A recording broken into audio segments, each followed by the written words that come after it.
Okay, so last section of this module, 9.3. So now we're going to do the hypothesis testing with means. And remember, with means, you have either a z or a t, depending on if you know that population standard deviation.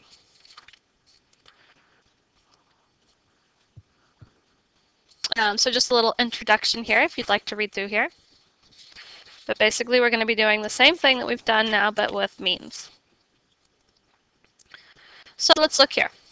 So a company claimed to have developed a new AAA battery that lasts longer than its regular AAA batteries. Based on years of experience, the company knows that its regular AAA batteries last for 30 hours of continuous use on average. A simple random sample of 15 new batteries lasted an average of 33.9 hours with a standard deviation of 9.8 hours. So do these data give convincing evidence that the new batteries last longer on average? So let's set up our hypothesis. So here, we're going to be dealing with means. We've got quantitative data, so we're going to be using mu. Mu is the population mean. Remember, this always has to be with the population. And the one that they gave us for the population, they said it was 30 hours. Equals is always in the hypothesis, and we want to know if they last longer, so I'm going to put a greater than sign here in the alternative. Make sure you state what mu is. Mu is the true mean lifetime of the AAA batteries. Okay, the population lifetime. Okay, so what test are we going to perform? So, oops, I don't think I wrote it here, sorry. So here we're going to do a one sample. And in this case, is this going to be a T or a Z test? So sigma is unknown, so that is going to tell us we're going to be working with T's. So we're going to do a one sample T test for means. So make sure you check your conditions. Random, it said it was an SRS. Normal here, well, for normal we have to have n greater than or equal to 30, or we have to know the population was normal. They didn't tell us either one of these. So we can't do it unless we investigate a little bit further about this mean.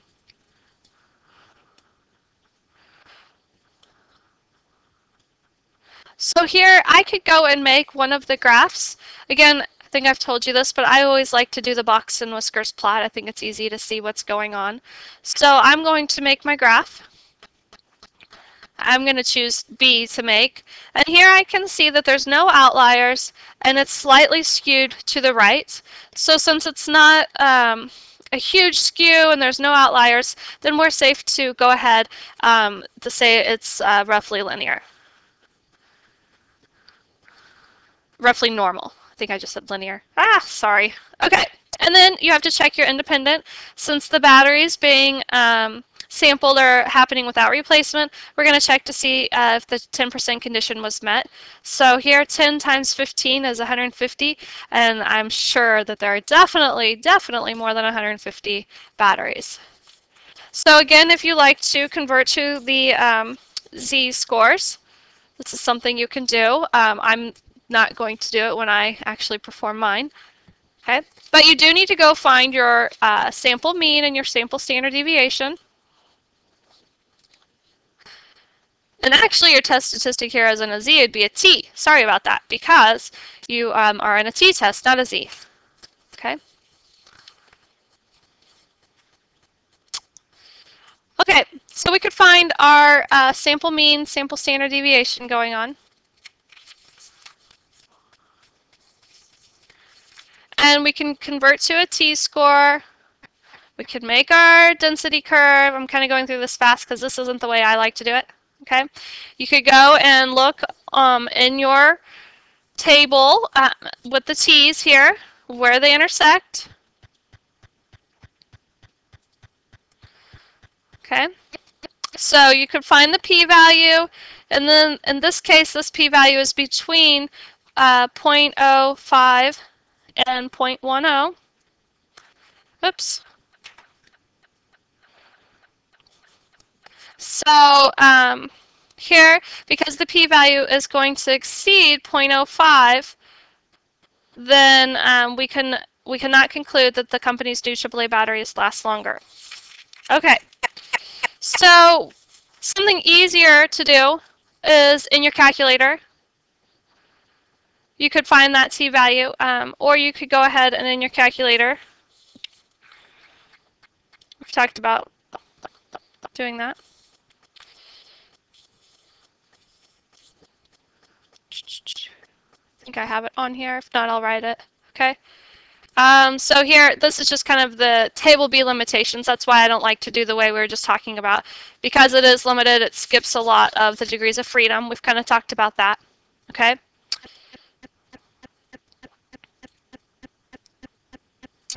I'm going to go back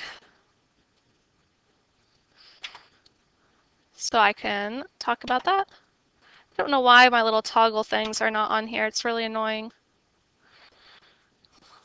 Okay, so in this case, in the calculator, I can go and actually compute this. I can do a t-test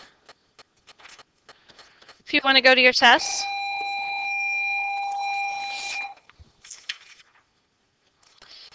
And actually, I'm going to show you that in a little bit. So if you just want to kind of hang out there, so we're not taking too long to do all of these. I'm going to get to it. I'm going to show you how to do that. So if you liked the Z's, that was one example showing it with the Z's. Okay? But I'm going to show you a little bit more here.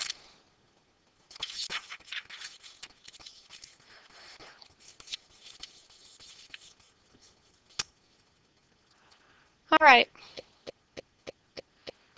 So here's one, when you have your not equals to, make sure you use it wisely here again, that you're multiplying your p-value by your 2, okay?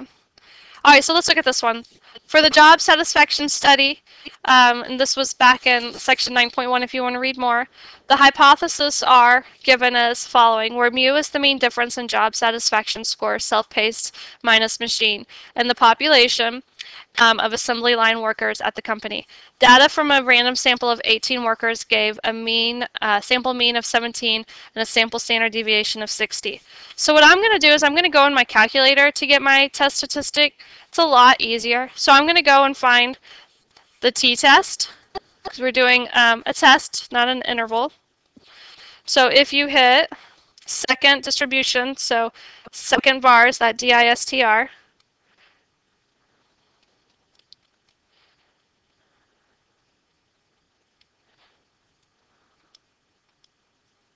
sorry, not that. No, go to stat test. Sorry. Stat test. And you can click on t-test. So in t-test, you have two options. You have data or stats. Well, you don't have data going on. You don't have a list of things. So you, in this case, are going to choose the stats. It told us our population mean was 0. Here, our sample mean is 17. And our sample standard deviation is 60.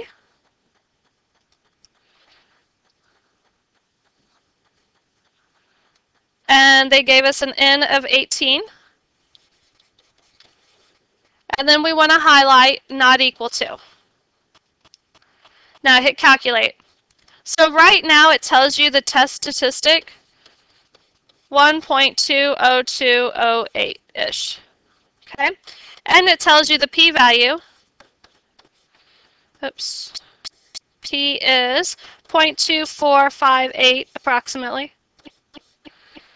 Same thing with that. Those were approximate values. Okay? So here you could talk about the conclusion that you're going to draw. So you're going to fail to reject. So this is definitely greater than your 0.05. So you're going to fail to reject the null hypothesis here. There is not enough evidence to say that there is a difference in job satisfaction. Okay, so make sure you include in context. So I would definitely write out there's not enough evidence to say that there is a difference in job satisfaction.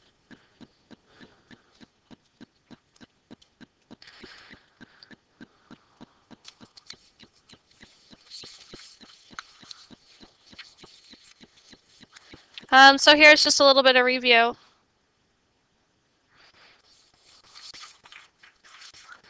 Again, you have to make sure it's normally distributed. Okay. So let's do this one now. Healthy streams. The level of dissolved oxygen in a stream or river is an important indicator of the water's ability to support aquatic life. A researcher measures that dissolved oxygen level at 15 randomly chosen locations along a stream, and here are your results in milligrams per liter. As soon as I see this, I am going to I'm going to put all of that into my list. Okay, so put all of that into your list 1 and pause me until you get it done. All right, so now I've got it all in there. Let's go ahead and see. We need to write our null and alternative hypothesis, define our variables, and what test we're going to be using. All right, so we want to perform a test at the 0.05 significant level. I don't think they told us that, so when they don't, we just go to 95% confidence. Here we're dealing with definitely with means. Okay, we have this quantitative data, so we're going to be using mu. So here they want to know when we're looking at the 5 is what they're claiming it to be, and for our alternative they want to know when it is below 5, so we're going to use a less than, and we always have an equals in the null. Alright, so the population standard deviation is not known, so you're going to be using a t-test. So in this case you have a 1 sample t-test for means.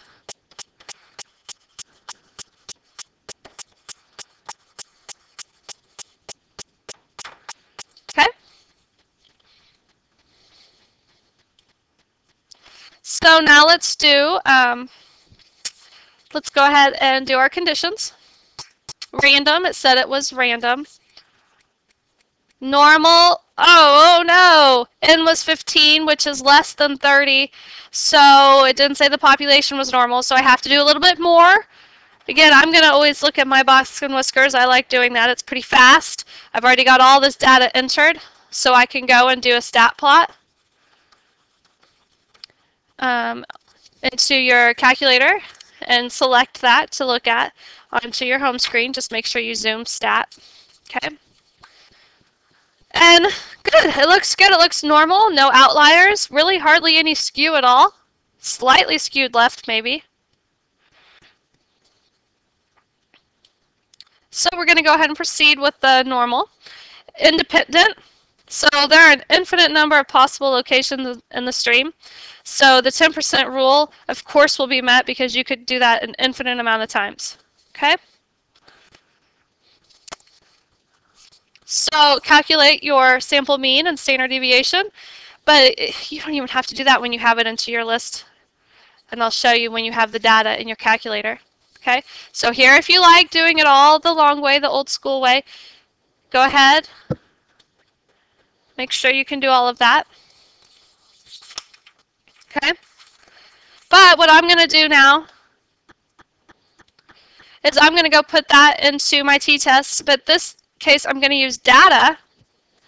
Here I'm going to put in my mu original, so your mu naught was 5. Put that you're getting everything from list 1. You've already got it all in there. Frequency is always 1 here. And choose the correct less than for your alternative hypothesis and hit calculate. And here, there's your t, there's your p, there's your sample mean, your sample standard deviation. Everything's right there. So it's just nice, okay? Very quick. I like using this calculator for all my tests. Just make sure you're describing what you're doing. Oops. So you're going to get to the same conclusion here, okay? So here our t is negative 0.94. And what did they give us? Sorry, I'm kind of looking back. Our t, so our test statistic would be negative 0.94. Our p-value is 0.18, and 0.18 is greater than 0.05, so this is not statistically significant. So we're going to fail to reject the null hypothesis. So basically you can tell me, fail to reject the null hypothesis. So we do not have enough evidence to say that the dissolved oxygen level is less than 5. Okay. All right. Let's try this one. See how you do. And you can pause and check your answer. See how you did. If you have questions, let me know. Okay, two-sided test now.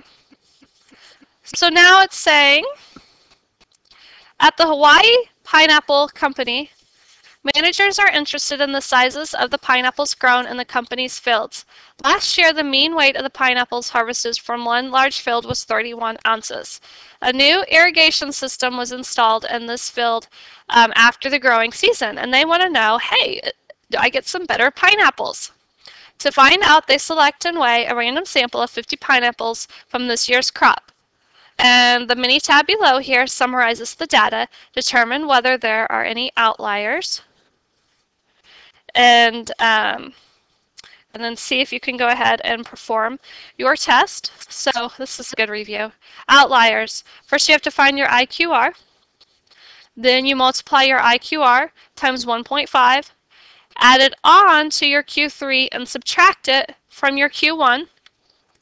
And here I got a value of 40.3 and 23.1 approximately. So looking at the maximum and minimum value,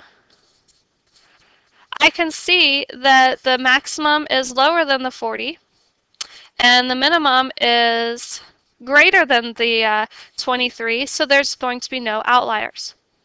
So that's good to know when we do the normal, but that was just kind of determine if there's outliers. So now let's go ahead and perform our test and see if this irrigation system is helping. That's definitely something I would want to know. So set up your null and alternative hypothesis. So the previous one, they want to know if it's 31, or maybe is it helping or hurting? It didn't say if it's doing it, just wanted to know if it was different. So what did it say? Managers, whether this will change, okay? This change will affect. So will it even affect it? Meaning, I don't know if it's going to affect it better or worse, so will it affect it? So that's why I'm going to use a not equal to. So mu is the mean weight in ounces of all the pineapple grown in the field. Always label what your variables are. Okay, so we did not know our alpha or significance level, so we can use 0.05. We do not know the population standard deviation, so we're going to be using a one sample t-test for means. So let's check our conditions. Said it was random.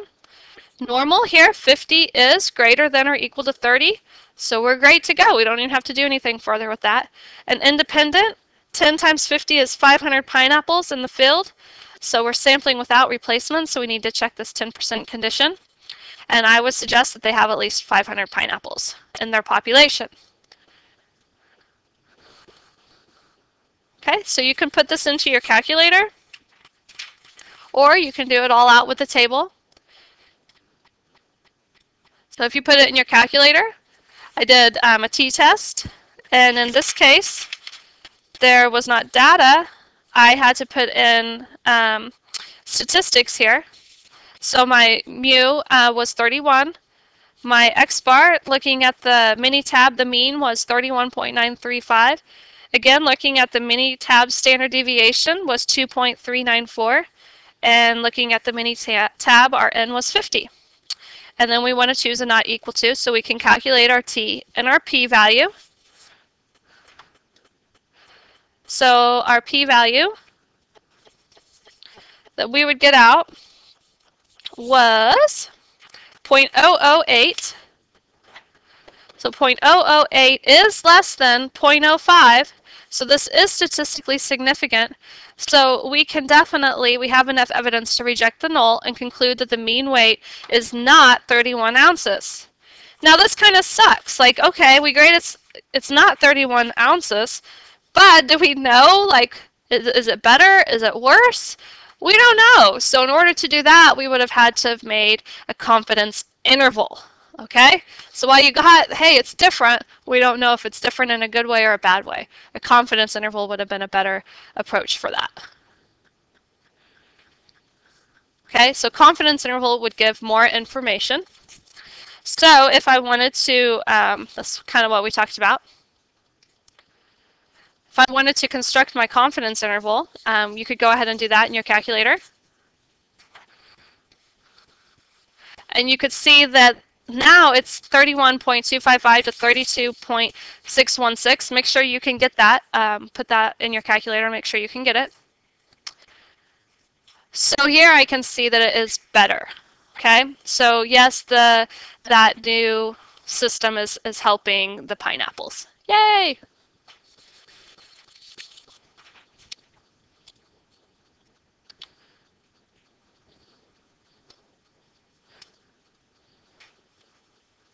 Okay, just like with proportions, there's a link between two-sided tests and significance levels, and definitely feel free to look over this more. It's going to be similar if it's something you want to know. Otherwise, you can just put it in your calculator and do your tests. Okay.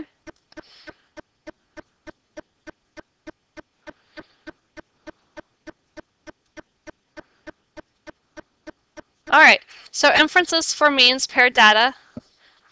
Comparative studies are more convincing than single sample investigations. For that reason, one sample inference is less common than comparative inferences. Study designs that involve making two observations on the same individual or one observation was the paired data. So we do that a lot when we are constructing our samples. When paired data result from measuring the same quantitative variable twice, as in the job satisfaction study, we can make comparisons by analyzing the differences in each pair. If the conditions for inference are met, we can use one sample t procedures to perform inferences about the mean difference mu sub d. These are called paired t procedures. So that's what we're going to do next. So here, researchers designed an experiment to study the effects of caffeine withdrawal. They recruited 11 volunteers who were diagnosed as being caffeine dependent to serve as subjects. Each subject was barred from coffee, colas, and other substances with caffeine for the duration of the experiment. During one 2-day period, subjects took capsules containing their normal caffeine intake. During another 2-day period, they took placebo capsules. The order in which the subjects took caffeine and the placebo was randomized. At the end of each 2-day period, a test for depression was given to all 11 subjects.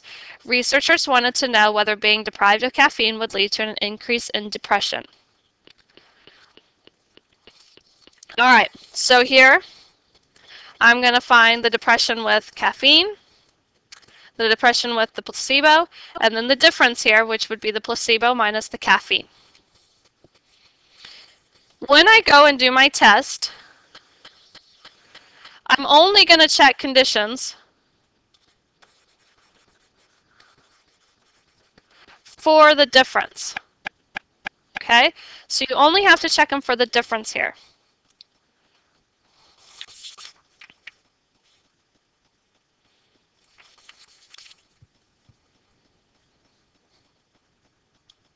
All right. So let's state our null and alternative hypothesis. So our null is that there is no difference in depression. And then our alternative is that it's going to be an increase in depression. So it's going to be a greater than sign. Make sure we label what mu sub d is. It's the true mean difference in depression score.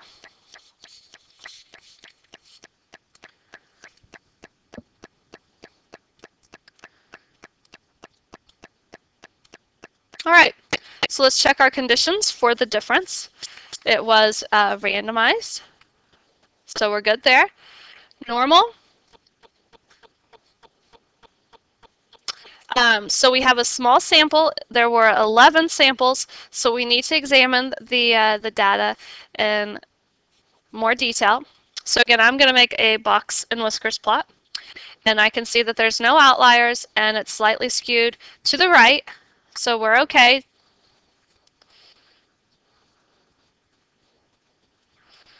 So we're going to go ahead and continue with the normal. Independent. So since we're not sampling here, each person is independent of the next. Okay, we can assume that the changes to depression for individual subjects are definitely independent. We don't really have to say anything more when we have a paired t-test. It's kind of the way we set it up was to be independent.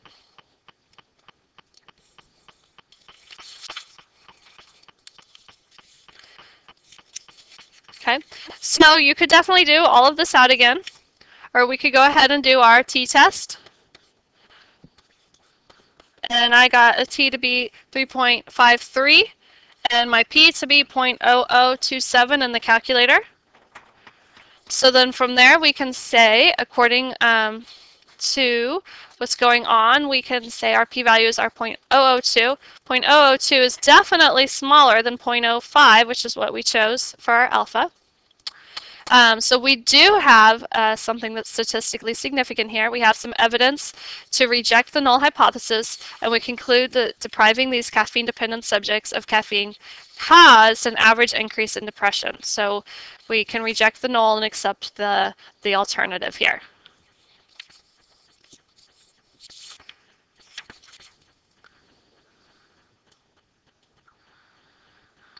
Okay, so using tests wisely. Significance tests are widely used in reporting the results of research in many fields. New drugs require significant evidence of effectiveness and safety. Courts ask about statistical significance in hearing discrimination cases. Marketers want to know whether a new ad campaign significantly outperforms the old one. Medical researchers want to know whether a new therapy performs significantly better. In all of these uses, statistical significance is valued because it points to an effect that is unlikely to occur simply by chance. So carrying out a significance test is often quite simple, especially if you use a calculator here, but using the test wisely is not so simple. Make sure you keep these points in mind. When you're dealing with a null hypothesis, it's always that there's no effect or no difference. And we're usually going to use 0.05 or 0.01 with our alpha. So, but that difference may be very small. When large samples are available, even tiny deviations from the null hypothesis will be significant. Okay, so sometimes you may have an alpha of 0.05 and we could get a p-value of 0.049 or a p-value of 0.051. So what that's saying is, you know, choose it wisely. Like, that's really, really close. How different are those really? Okay, so when you have a large sample size, you could get something really, really close to 0.05. And in one case, you're going to reject the null, and in the other case, you're going to fail to reject the null, and it's just 0.002 difference. All right, don't ignore lack of significance. There's a tendency to infer that there is no difference whenever a p-value fails to attain the usual 5% standard.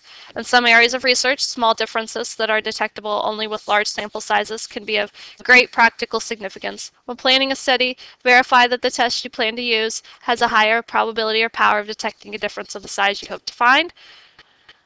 Statistical inference is not valid for all sets of data. Badly designed surveys or experiments often produce invalid results. Okay, beware of multiple analysis. So here's an AP problem. Sunshine Farms wants to know whether there is a difference in consumer preference for two new juice products, citrus, fresh, and tropical taste. In an initial blind taste test, 8 randomly selected consumers were given unmarked samples of the two juices. The product that each consumer tasted first was randomly decided by the flip of a coin. After tasting the two juices, each consumer was asked to choose which juice he or she preferred, and the results were recorded. Let P represent the population proportion of consumers who preferred citrus fresh. In terms of P, state the hypothesis that Sunshine Farms is interested in testing. I'll let you see how you do that. So all you got to do is state your hypotheses. So state your null and alternative hypothesis here and make sure you define any variables that you use. I guess they defined it in the question, huh? And then in part B, it says one might consider using a 1 proportion z-test to test the hypothesis in A. Explain why this would not be a reasonable procedure for this sample.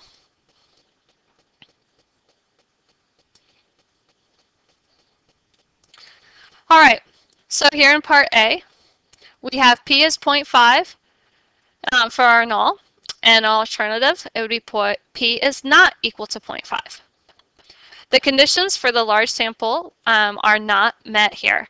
So remember, we have to check all of our conditions while it was random. When I went and checked for normal, I got 4 when I did, let's see, n times 1 minus p and n times p. They were both 4, which were less than 5. I don't know why they put 5. We compare it to 10, but 4 is less than 10 here. So that is definitely not normal. And you don't have enough data to check to see if, to make your box and whiskers plot. Okay? Here's another one for you.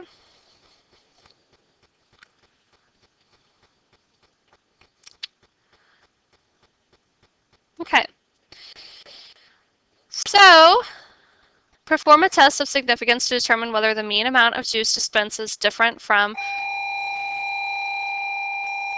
12.1 fluid ounces. And here, this is nice. They told you, assume the conditions for inference are met. So you don't have to go and check them all. Sweet. Okay. So I'll let you go ahead and do that. And look at B and see what you think. See if you can go ahead and do this. You can pause and let's go to the answers. Okay, so in the first one, the first thing we had to do was construct our null and alternative hypothesis and make sure we identify what mu represented.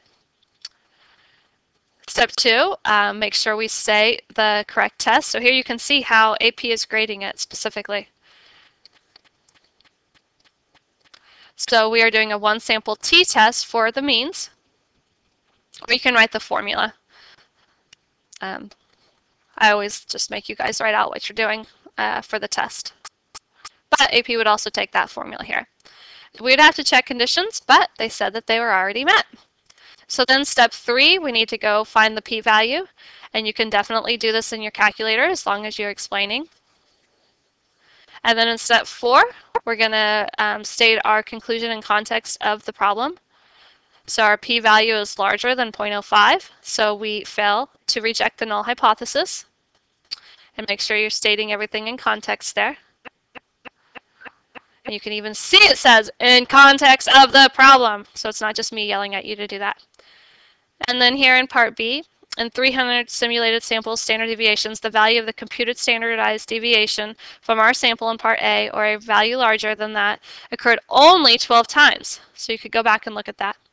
So this is a simulated p-value. So we got 12 times out of the 300 was 0.04. If the actual population standard deviation is 0.05, then we estimate that the chance of observing it's going to be the standard deviation of 0.085 or larger is that 4%. Okay, and since we are here smaller than the 5%, we have some strong evidence that the standard deviation exceeds the 0.05 ounces. So we can reject the null and accept the alternative. All right, so here's your summary. We're done with this module. Good luck on your test. And I'll see you in Module 10.